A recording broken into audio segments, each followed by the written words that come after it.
Hello once again everyone, it's time for another Halloween-inspired countdown, and this time we'll be focusing on a Halloween mainstay, witches. This definitely isn't my favorite subgenre, but I didn't realize just how many witch movies I do enjoy before I really got down to business on this list. There are a lot. I could have easily done a supersized list here. And while this list is mostly horror, it won't be entirely horror. That's because more than any of the other subgenres that I tackle, witches are a bit more diverse. Sometimes witches are portrayed as scary and evil, and other times they're portrayed as good and wholesome. And they also pop up in everything from fairy tales geared to children, to comedies geared for teens, to hardcore pornography geared for perverted adults. And don't worry though, this list cuts off at a healthy R rating. It just feels like this list should start off with a fairy tale, and so it was either 2007's Enchanted or the original Snow White and the Seven Dwarfs for me, so I went with Amy Adams and Susan Sarandon.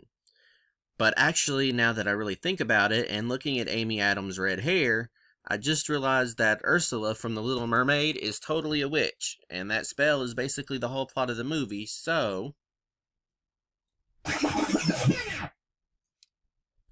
That was a rewind sound, by the way, so let's try this again and kick off the list at number 15, The Little Mermaid, which is probably my all-time favorite Disney movie, and I'm not ashamed to admit that. At least the ones that were actually Disney movies upon release, anyhow. Not the ones that they just bought up later because, Disney. I'd rank this one higher if I were just ranking my favorite movies here.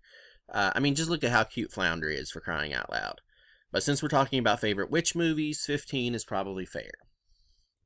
At number 14, we have Dario Argento's 1977 classic Suspiria.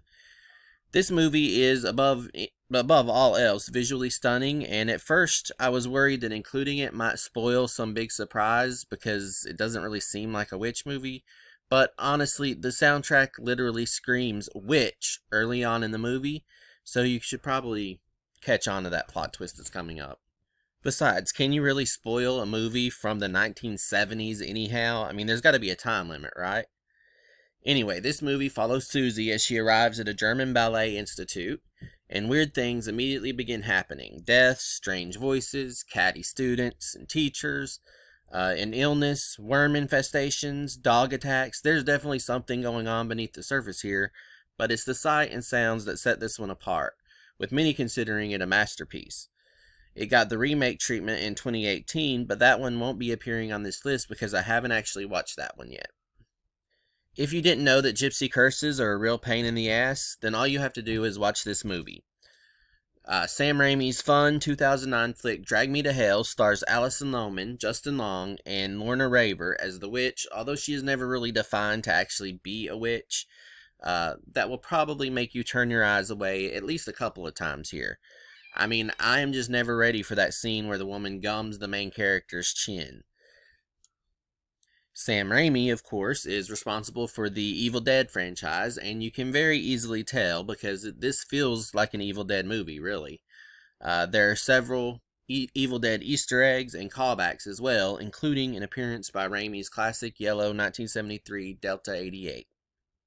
Coming in at number 12, we have Elvira, Mistress of the Dark, released in 1988. This is mostly nostalgia here. I loved this movie as a kid. But when I did rewatch it recently, it is actually still quite enjoyable. That is, of course, if you like Elvira. If you find Elvira annoying or too lowbrow, then obviously this movie is not going to be for you. This is one of several movies on this list that may not be considered a witch movie. However, I would like to remind everyone that the plot does center around a cookbook that houses spells, and Elvira's uncle is pretty clearly a warlock.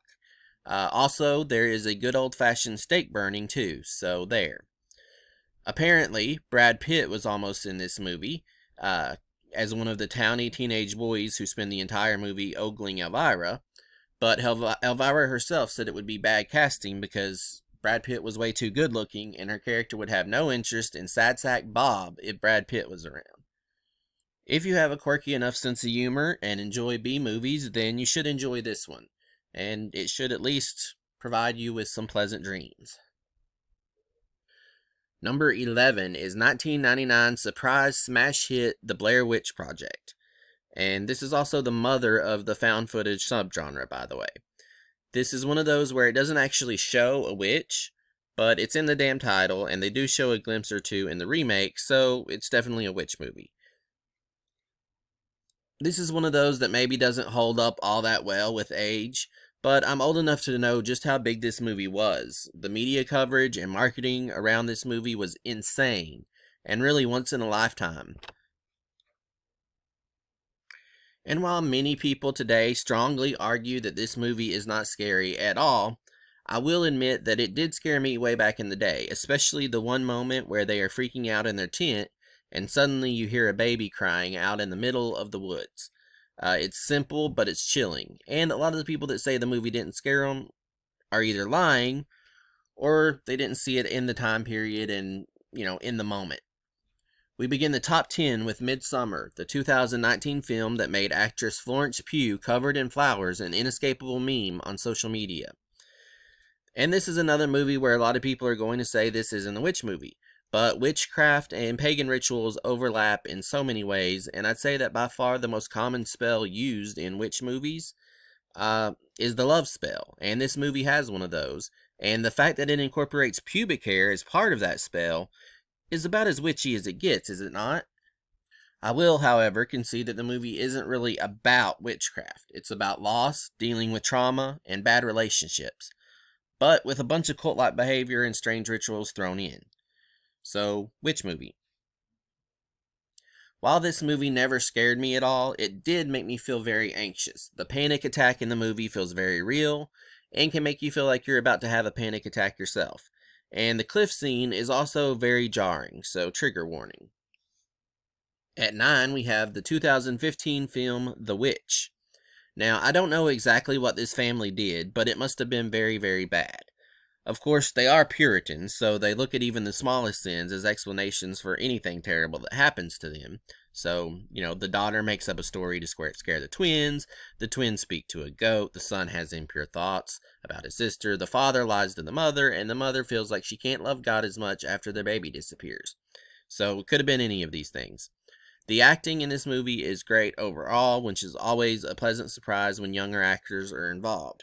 The imagery is disturbing, and the score really establishes a foreboding sense of doom and chaos. The movie is set about 60-something years before the Salem witch trials, and the overall sentiment of witch hysteria plays a big role in the plot of this movie. The time period also explains the spelling of the witch with 2 V's, as W's were not as common in the region at that time. Stephen King has praised this movie lavishly, and the Satanic Temple has also endorsed the movie and hosted many screenings. Not saying that, Stephen King has anything to do with the Satanic Temple or anything, just to be clear. Also, fair warning here, you're going to see the witch's ass. So, there. Next up at number 8 is The Autopsy of Jane Doe, starring Brian Cox and Emil Hirsch as a pair of father-son coroners who receive the body of a mysterious Jane Doe late one night and are asked to deliver a cause of death by morning. Right away, things seem amiss, with Jane Doe's eyes being more cloudy than they should be, no sign of rigor mortis, and shattered ankles and wrist, but with no external bruising of any kind, and it just gets weirder from there. Autopsies are pretty uncomfortable to watch in general, but this movie makes sure you are very uncomfortable, and it was probably the last time that a horror movie really managed to get under my skin. Part of the magic of this movie is trying to figure out what the hell is going on, so I'm not going to tell you why this movie has ties to witchcraft. I'll only say that it plays a role of some kind. Could be a small role, could be a large role. It's a movie that you really should just check out for yourself, and that should be watched with a blank slate if you're interested. Let's face it, even after all these years, if you tell someone to picture a witch in their mind, there's a very good chance that they're going to picture the Wicked Witch from The Wizard of Oz. That's why this classic, truly one of the most important and beloved movies of all time, comes in at number 6 on my list. This was a movie that was a regular watch on movie day in my elementary school growing up. I don't know if everyone had those or not, but we did. And I'll always have a soft spot for it from my childhood. The Witch and Monkeys never scared me as much as my classmates, though. But then again, I was already watching Freddy Krueger kill half-dressed girls on ceilings by that time, so I was probably a little desensitized. Plus, I actually thought the monkeys were cute. But the witch had to die. You don't go after Toto. And just missing out on the top 5 is Disney's 2014 musical Into the Woods. And that's right, a musical made it onto my list. I used to hate musicals, unless they were animated, of course, but they've definitely grown on me as an adult. And I'd already been fond of this one because I had rented the stage version DVD through Blockbuster Express years ago. Yeah, remember that shit? I thought it would beat Netflix easy, but look how that turned out. Anyway, the movie might be higher if I wasn't grading on a witch curve here.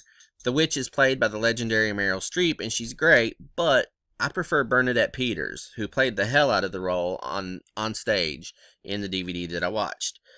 Plus, in the play, her story was a little more fleshed out and didn't feel rushed. And we start the top 5 with a little bit of cheating. Fear Street is actually 3 different movies, but they are so meant to be binge watched one after the other, and they follow one main story in such a way that I think it's fair to categorize it as one piece. Also, this is my game, so I'm allowed to cheat. Just released this year, the trilogy is based on the Fear Street books by R.L. Stine, which might make you think that these are going to be kiddie movies, but they are not. Lots of adult themes, lots of blood and violence, and some pretty intense bad guys here. Also, there's some great music. I was going to be pissed if there wasn't a Bush song in the first one since it's set in the 90s, but don't worry, they put Machine Head in there pretty early. If I had to rank these movies individually, 1994 would be tops, followed very closely by 1976, and both would make this list easily. The third movie in the trilogy, 1666, probably wouldn't make this list at all. Despite being a good and satisfying conclusion, it's just that the part of the movie that's set in the past annoyed me more than anything else. And at number 4, some of you should have known this was coming. We have Teen Witch starring Robin Lively, and there is no way that this movie should be this high on my list, but nostalgia is a very powerful thing, and I'm not ashamed to admit that I can still sit through this movie easily, in that, wow, I can't believe I'm watching this, but this is great kind of way. The Top That rap scene is straight up cinematic legend, and both Popular Girl and Finest Hour are legit great songs, and you can't tell me any different. Oh my god, this is what it feels like to enjoy and try to justify those Twilight movies, isn't it? Nah, no, this is good and just a product of the 80s. Those Twilight movies are garbage. Garbage! If this was just about favorite movies, then this would be at the top of my list here. Pumpkinhead is my all-time favorite horror movie, released in 1988.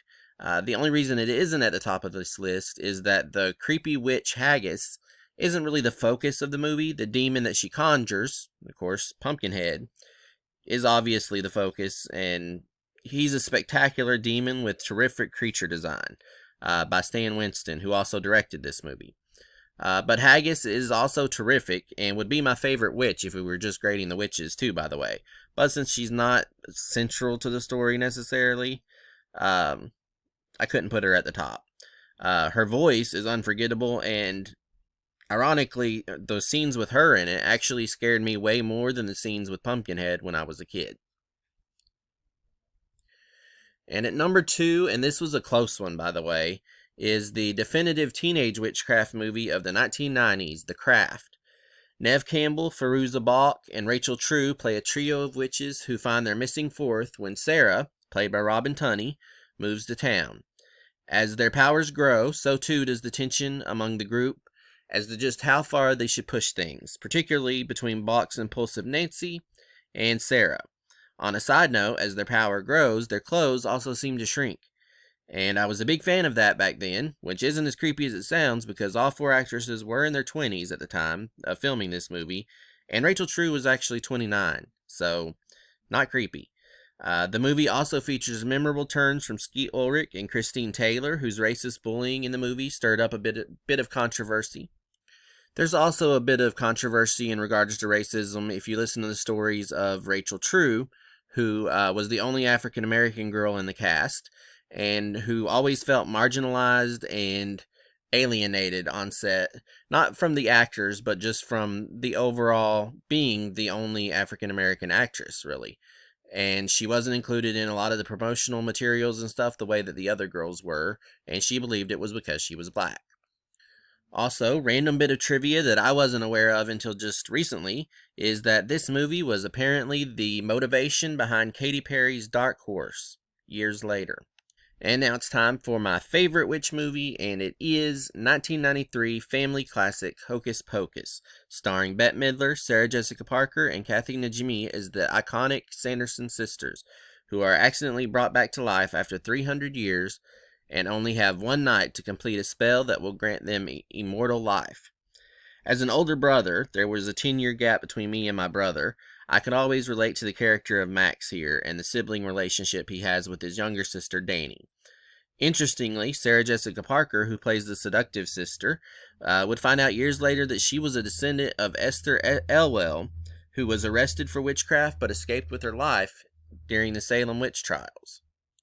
This is, if you ask me, one of the absolute best movies for Halloween, and it's one of the ones that I always feel the need to watch at least once every October. And yes, I have had a cat named Binks, of course. Fans of the movie will be getting a sequel very soon, and they've been waiting for it long enough for sure. I have a little trepidation with it. I'm not sure. It's always seems like a 50-50 shot when there's this many years between two movies, whether they're going to live up to the wait, you know. But hopefully Hocus Pocus 2 will, and will surprise a lot of people.